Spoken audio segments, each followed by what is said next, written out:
You can easily make $1,000 today. Get a bucket, grab your little brother, son, nephew, or cousin, preferably age 3 to 6 years old, and take him to the closest nursing home.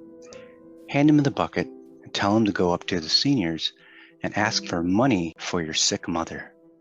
Walk out with $1,000. People use natural disasters, global pandemics, and anything else as a way to swindle people out of their money.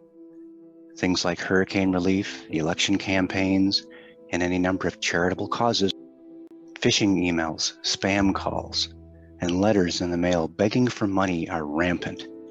99.99% of you won't do this. Why? Because it's a despicable business plan. It preys on the weak and gullible. It manipulates with emotion and fear. It's flat out stealing, but it's a really easy way to make money. Most of us won't do it because it's clearly unethical. But ethics is a funny thing. There are no black and white answers. Ethics has infinite shades of gray. What about stealing from a large corporation? When Walmart first installed the self-checkouts, some people found a loophole in the weighting system. They could basically steal anything and not get caught. But would you do it? Why or why not? Maybe it's because of how you were raised. Perhaps it is against your ethics. I think that's how most people would respond. In some cases, you could say, well, they would never miss a few dollars. They have all the money they could ever want anyway. But still, that little inner voice or conscience keeps nagging away at us, like Pinocchio's little Jiminy Cricket.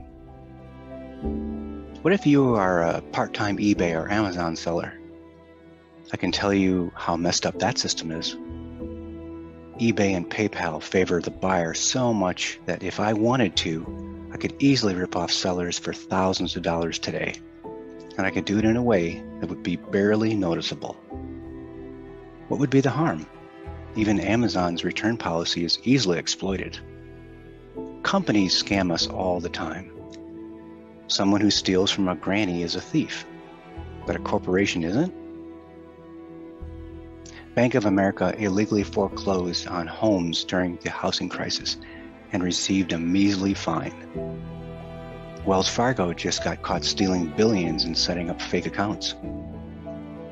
Pharmaceuticals raised the price of EpiPen and other life-saving drugs, basically extorting billions from people who had no choice but to pay. How is that not stealing? What about capitalism? Land of the free, right? Buyers make their own choices. Free market, blah, blah, blah. To me, it's all BS. Companies use psychological manipulation to sell us things that we don't need at ridiculous prices, or force us to pay for things that are basic necessities or life-saving needs. Bottled water is overpriced by 1,000% for tap water in a container that makes drinking it just a little more convenient. Supplements are a billion-dollar industry built on incredibly faulty science. The list goes on and on. There's thousands of examples.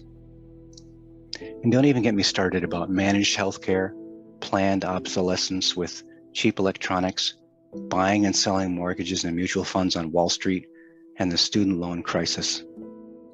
So what is okay? Some people are flat out scammers and they know it, and they don't care.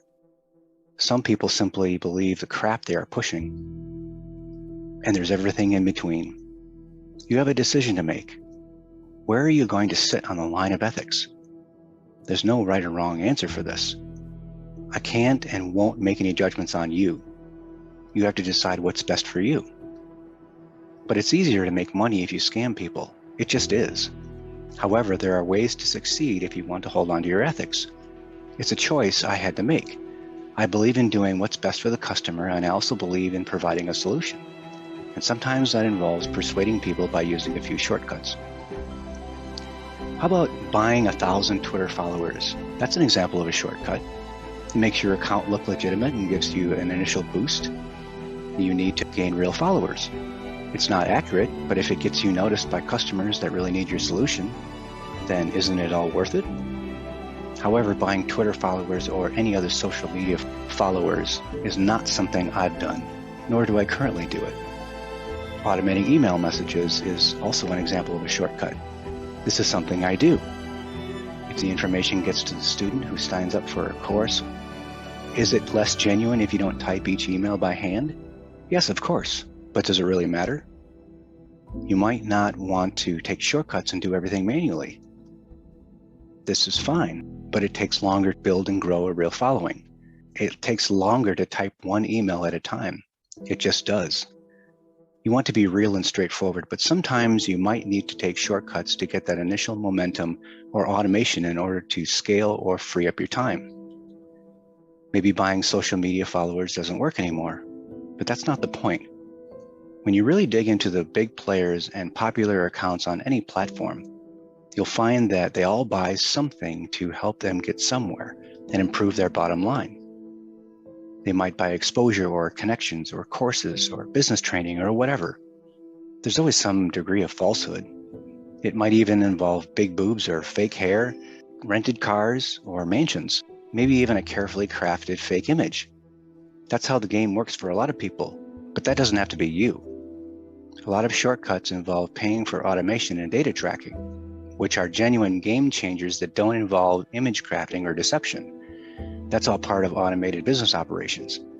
It's about building and strengthening an automated system while still providing your clients with excellent care and service.